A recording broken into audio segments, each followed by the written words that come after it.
নমস্কার বন্ধুরা, এই মুহূর্তে আবহাওয়া নিয়ে সব থেকে বড় আপডেট, কোথায় কোথায় চলছে তাণ্ডব, বিস্তারিত জানিয়ে দেবো আজকের এই ভিডিওটির মাধ্যমে। ভালো লাগলে সম্পূর্ণ ভিডিওটি দেখবেন এবং লাইক করবেন এবং চ্যানেলটিকে সাবস্ক্রাইব করে পাশের বেল আইকনটি টিপে প্রেস করে আমাদের সঙ্গে থাকবেন। চৈত্রের শেষে কলকাতার সর্বোচ্চ তাপমাত্রা কিনা স্বাভাবিকের থেকে 8.7 ডিগ্রি সেলসিয়াস কম। এমনই কাণ্ড ঘটালো এবার। টানা 5 দিন ঝড় বৃষ্টির জেরে বৃহস্পতিবার কলকাতার সর্বোচ্চ তাপমাত্রা এদিন তাপমাত্রা 6.5 ডিগ্রি বেশি ওঠেনি। বুধবার থেকে 4.5 ডিগ্রির মতো কম গিয়েছিল সর্বোচ্চ তাপমাত্রা। তবে এবার সেই অস্বস্তিকর সময় শেষ হতে চলেছে। আজ থেকেই ভ্যাপসা গরম ও আর্দ্রতাজনিত অস্বস্তি রাজ্যে প্রবেশ করতে চলেছে। বাড়বে গরম। আগামী কয়েকদিনের কলকাতার বৃষ্টির কোনো সম্ভাবনা দেখাচ্ছেন না আবহাওয়াবিদরা। আজ কলকাতার তাপমাত্রা ছুঁতে পারে 32 ডিগ্রিতে। আলিপুর আবহাওয়া দপ্তরের তরফে জানানো হয়েছে, আজ কলকাতার সর্বনিম্ন তাপমাত্রা রাতের তাপমাত্রা হলো 21.1 ডিগ্রি, যা স্বাভাবিকের থেকে 3.1 ডিগ্রি কম হলেও বৃহস্পতিবারের থেকে পারদ কিছুটা বেড়েছে।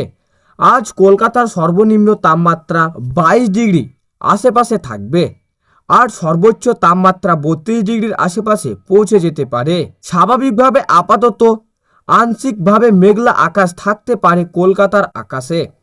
কয়েকদিনের মধ্যেই 35 ডিগ্রির আশেপাশে পৌঁছাবে কলকাতার। আবহাওয়াবিদরা জানাচ্ছে, আজ থেকেই কলকাতার আকাশ আলোজ্জ্বল থাকবে, শুষ্ক বাতাস ঢুকবে পরিমণ্ডলে। সেই পরিস্থিতিতে আজই কলকাতার সর্বোচ্চ তাপমাত্রা 32 ডিগ্রিতে পৌঁছে যেতে পারে। সেই স্বাভাবিকের থেকে কম হলেও এক ধাক্কার পারদ 26.5 ডিগ্রি থেকে সেই স্তরে পৌঁছে গেলে গরমটা বেশি লাগবে। আর সেই ধারাটাই অব্যাহত থাকবে আগামী কয়েকদিন। কারণ কয়েকদিনের মধ্যেই কলকাতার সর্বোচ্চ তাপমাত্রা 35 ডিগ্রির আশেপাশে যাবে। কলকাতার ফের কবে বৃষ্টি নামবে? আপাতত আলিপুর আবহাওয়া দপ্তরের তরফে বা পূর্বাভাস দেওয়া হয়েছে, তাতে 1 বৈশাখ পর্যন্ত কলকাতায় বৃষ্টি হওয়ার কোনো সম্ভাবনা নেই। আজ শনিবার, রবিবার, সোমবার, মঙ্গলবার এবং বুধবার কলকাতার আবহাওয়া শুষ্ক থাকবে। তাও সপ্তাহান্তে শুষ্ক পেলেও পরে আগামী সপ্তাহের গড়ার দিকে দক্ষিণবঙ্গের কয়েকটি জেলায় বৃষ্টি নামলেও কলকাতার কপাল খুলবে না।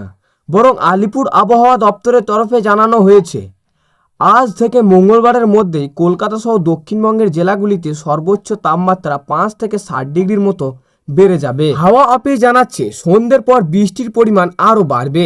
এছাড়াও দিনের যে কোনো সময় হালকা বৃষ্টি বা বজ্র বিদ্যুৎ সহ বৃষ্টিপাতের সম্ভাবনাও রয়েছে। হাওয়া অফিস জানিয়েছে, কলকাতার সর্বোচ্চ তাপমাত্রা বৃহস্পতিবার প্রায় 30 ডিগ্রি সেলসিয়াস এবং সর্বনিম্ন তাপমাত্রা 21 ডিগ্রি সেলসিয়াস। দক্ষিণবঙ্গের একাধিক জেলায় বৃহস্পতিবারে বৃষ্টি হবে। উত্তর ও দক্ষিণ 24 পরগনা, পূর্ব মেদিনীপুর, হাওড়া, কলকাতা ও নদিয়া জেলায় বহু স্থানে হালকা থেকে মাঝারি বৃষ্টি বা বজ্র বিদ্যুৎ সহ বৃষ্টিপাত হওয়ার সম্ভাবনাও রয়েছে। এই এলাকাগুলি ছাড়াও বাকি জায়গায় হালকা বৃষ্টির সম্ভাবনা রয়েছে। আইএমডির মধ্যেই হলুদ সতর্কতা জারি করা হয়েছে। তারা জানিয়েছে 1 বা 2টি জায়গায় বজ্র বিদ্যুৎ সহ বৃষ্টির প্রবল সম্ভাবনা রয়েছে। এই সময় ঘন্টায় 30 থেকে 40 কিলোমিটার বেগে দমকা বাতাস বইতে পারে। এদিকে বৃহস্পতিবার দার্জিলিং, জলপাইগুড়ি, কালিম্পং, কোচবিহার ও আলিপুরদুয়ারে বহু জায়গায় হালকা থেকে মাঝারি বৃষ্টির সম্ভাবনা রয়েছে। বৃষ্টির সময় ঘন্টায় 40 থেকে 50 কিলোমিটার বেগে দমকা ঝোড়ো বাতাস বইবে। উত্তরবঙ্গের বাকি জেলাগুলিতেও কিছু কিছু স্থানেও হালকা থেকে মাঝারি বৃষ্টিপাতের সম্ভাবনা রয়েছে। হাওয়া অফিস জানাচ্ছে, শিলাবৃষ্টির সম্ভাবনা রয়েছে একাধিক জেলায়। আজ শনিবার বিক্ষিপ্তভাবে বৃষ্টি হতে পারে 2 মেদিনীপুর, দক্ষিণ 24 পরগনা এবং ঝাড়গ্রামে। বাকি জেলাগুলিতে আজ এবং কাল শুকনো আবহাওয়া থাকবে। রবিবারের পর থেকেই দক্ষিণবঙ্গের ও পশ্চিমের কিছু জেলায় ফের বিক্ষিপ্ত বৃষ্টির সম্ভাবনা রয়েছে। হাওয়া অফিস জানাচ্ছে, আগামী সপ্তাহে মঙ্গলবার ও বুধবার ফের দক্ষিণবঙ্গের জেলাগুলিতে বিক্ষিপ্তভাবে ঝড় বৃষ্টির সম্ভাবনা রয়েছে।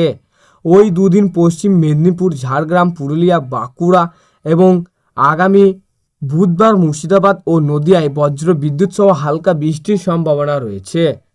তো সুপ্রিয় দর্শক, এই ছিল আজকের আবহাওয়া খবর। ভালো লাগলে লাইক করবেন এবং অবশ্যই চ্যানেলটিকে সাবস্ক্রাইব করে পাশের বেল আইকনটি টিপে প্রেস করে আমাদের সঙ্গে থাকবেন। আর এমনই লেটেস্ট আপডেট খবর পেতে আমাদের আকাশ কথা চ্যানেলের দিকে নজর রাখুন।